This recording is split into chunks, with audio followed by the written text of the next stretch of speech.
vivientes de abuso sexual eclesiástico. Un gusto tenerlo aquí, doctor Lombardi. Soy Daniel desde Multiplataforma Fénix en la provincia de La Rioja. ¿Cómo le va? Daniel, buen día. Gracias por llamarme. Por favor, un placer, doctor. Mire, los otros días se planteaba el tema del dinero y la iglesia. ¿Cuánto ganaban, si ganan dinero, los obispos, los sacerdotes, las monjas, etcétera, etcétera, etcétera? Pero la verdad que la inquietud es la siguiente, porque se habla de la fe, se habla de la austeridad, se habla de la opción por los pobres, se habla del amor, se habla de la pobreza. Pero, ¿quiénes nos hablan de la pobreza? ¿Usted nos puede informar si la iglesia en general es algo que se hace de corazón, se cobra un sueldo? ¿Cómo es este punto?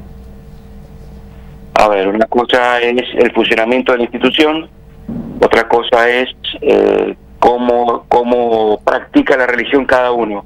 A nivel personal no puedo decir cómo practique la religión cada uno, sí puedo hablar del funcionamiento institucional. Bien. Si enfocamos ahí, bueno, vemos que en el caso de la Argentina hay numerosas leyes, entre comillas, surgidas de la última dictadura militar, que hablan del financiamiento o el mantenimiento económico que hace el Estado de la Iglesia. Sí. En relación a eso, bueno, existen la ley 21950, la más importante porque tiene que ver con el sueldo, las asignaciones que el Estado, es decir, todos nosotros le pagamos a los obispos.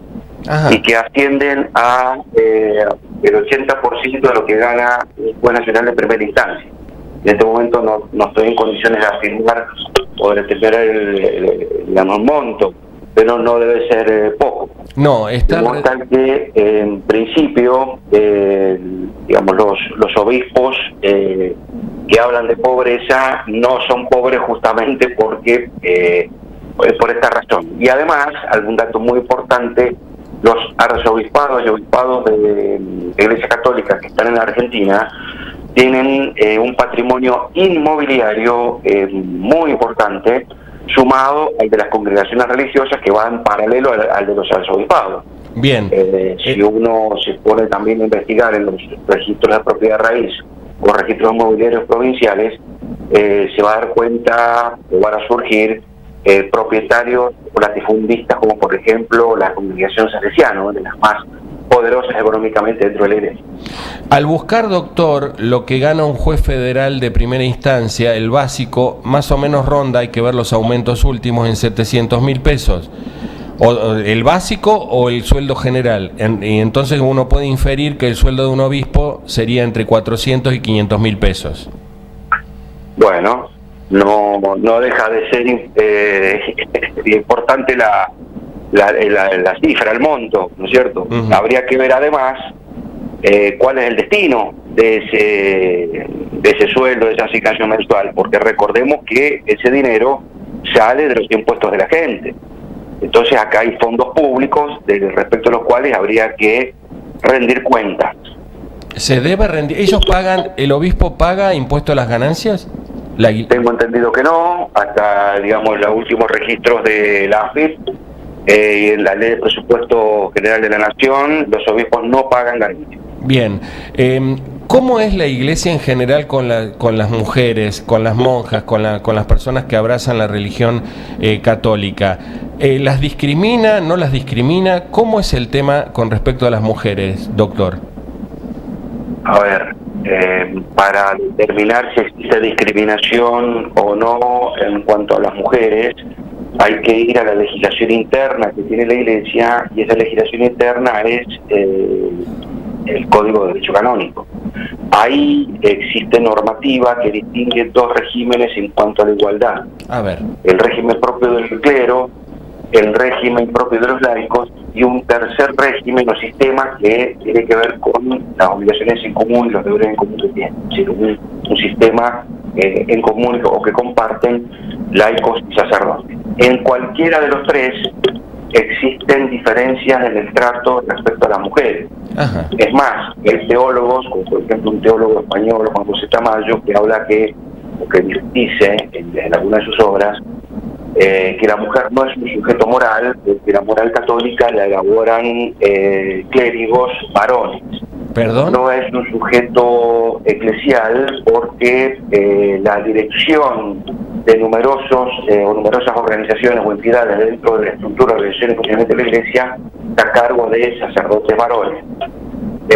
No es un sujeto religioso porque no puede conectarse directamente con el Dios católico sin la mediación del sacerdote varón. Es decir, si uno, como hace este teólogo, se pone a profundizar y a ahondar en la situación jurídica interna de la Iglesia, de las mujeres dentro de la Iglesia, bueno, el resultado, la conclusión a la que se llega es que es de una desigualdad muy fuerte, muy intensa. La verdad que estamos acá asombrados con mi compañera escuchándolo. Increíble, porque hay cosas que no se dicen y nosotros, gracias a Dios, lo tenemos a usted como experto en esto para que nos informe. No lo sabía. Yo no sabía que era tan machista la Iglesia Católica. Bueno, a ver, digamos, la novedad, entre comillas, de Bergoglio es que con la última Constitución Apostólica ha reformulado algunas de sus organizaciones y el aparato propagandístico del Vaticano nos habla a la opinión pública de una apertura hacia las mujeres, mayor participación, pero eso es muy relativo, tratándose de Bergoglio demagogo, en el sentido de que esas mujeres siempre son digitadas. La elección o selección de las mujeres, la monja, la laica, la virgen consagrada, la típica mujer católica de manual, es decir, con muchísimos hijos, es decir, nunca una mujer con pensamiento autónomo, no clericalizada, siempre perfiles, de fieles que tienen que ver con lo clerical, no con la autonomía moral, no con la autonomía de las personas, no con pensamiento crítico. Claro. Es decir, ¿qué les quiero decir con esto? Que con la última reforma, Bergoglio aparenta apertura, por ejemplo, hacia los laicos y mujeres, pero la realidad sigue siendo la misma, el no respeto de los derechos humanos y en especial la desigualdad que existe con las mujeres. Correcto. ¿Por qué el padre Grassi sigue siendo sacerdote clérigo cuando está condenado por abuso sexual?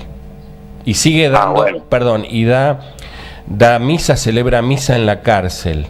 ¿Cómo es posible que la justicia determinó que el cura Grassi es culpable hasta la corte lo determinó por abuso sexual agravado? ¿Cómo es posible que dé de la misa en la cárcel? Es posible gracias a una decisión de la Iglesia Católica, en este caso del Papa Francisco, quien ha decidido que ese señor mantenga su estado clerical, su condición de sacerdote católico, y aunque esté entre rejas en un penal del Estado, en una prisión estatal, continúa con el ejercicio de su sacerdocio dentro de ese penal, dentro de la cárcel. La pregunta del millón es qué va a hacer, además de que la tuya es una pregunta del millón, le redoblo la apuesta. ¿Qué va a hacer Bergoglio cuando Grassi cumpla su condena? Porque, como siempre decimos, es un sujeto relativamente joven, no se habrá pasado ya los 60, sigue siendo joven. ¿Qué va a hacer con este sujeto? ¿Lo va a recibir, lo va a enviar a alguna iglesia acá en la Argentina, algún campamento de niños, de menores, un colegio? ¿Qué va a hacer la iglesia con ese señor? Ese ejemplo de Grassi es para muestra basta un botón, dice el refrán popular. Bueno, es un ejemplo de que la iglesia no expulsa, es lo que tiene que hacer, lisa y llanamente los sacerdotes condenados por abuso sexual, los mantiene a más no poder. Y no me extrañaría que lo premiasen con una ida al Vaticano o con la asignación de algún puesto jerárquico superior. La verdad me deja helado usted con su expertise de ser abogado defensor de tantos chicos que fueron abusados por la iglesia. Nos deja helado a mi compañero y todos los que estamos acá en la radio. Doctor, ¿y dónde va esta iglesia machista que no da lugar a las monjas, a las clérigas como un ser pensante, donde el cura Grassi está condenado en la última instancia en la Corte Suprema y sin embargo sigue dando misa? ¿Cómo es posible? ¿Dónde vamos? ¿A dónde vamos? Bueno, a ver, si la iglesia mantiene su organización, estructura y funcionamiento basado en un modelo monárquico sacerdotal, en donde los laicos, más allá de la propaganda, los bombos y platillos de Bergoglio, son sujetos de segunda, y va a un destino que, digamos, que no es muy positivo, porque justamente entra en cortocircuito con el derecho internacional de los derechos humanos dentro de su estructura. Dicho otra forma, en tanto y en cuanto no adecue su estructura... Doctor, se escucha, perdón, se escucha un ruido. Doctor, respetando el derecho de ustedes, perdón. respetando el derecho de los laicos a participar en todos los ámbitos eclesiales, en pie de igualdad con el sacerdote, sí, tomando decisiones aún en contra del pensamiento clerical, y el destino no es muy positivo. Se empeñan, están enceguecidos o no quieren dar el brazo a torcer en cuanto a que mantienen esa estructura monárquica sacerdotal, que además es anticristiana. Exacto. Porque hasta donde sabemos, conforme los teólogos no tradicionales, sino los teólogos más de avanzada, el progresismo no es el progresismo, sino hay cierto pensamiento innovador o de apertura. Hasta donde sabemos, quienes dicen que fue el fundador de la iglesia no fue sacerdote, ninguno de los dos apóstoles tampoco fue sacerdote, de modo tal que es hasta un modelo de organización anticristiano marcado por la política, porque la Iglesia Católica, tal como lo conocemos hoy, en su estructura, organización y funcionamiento, viene del Imperio Romano, con estas prácticas imperialistas y totalizantes. Sí.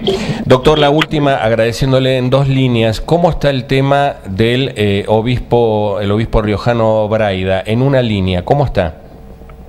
Desde el punto de vista canónico sigue igual, porque a las denuncias que hemos presentado ante la Nunciatura Apostólica en formato papel y mediante mail en el Vaticano no ha habido respuesta. Por lo tanto, bueno, seguiremos con el camino legal que corresponda. Bien, perfecto. Doctor, ha sido un placer hablar con usted, y realmente que un hombre defienda abusos a personas que han sido abusadas, y que usted lleve tantas causas, hay que ser muy valiente para luchar contra el poder real. Le mandamos un abrazo grande, doctor. Igualmente para usted, Daniel, y su equipo. Gracias. 7:47 en la República Argentina. Fénix siempre te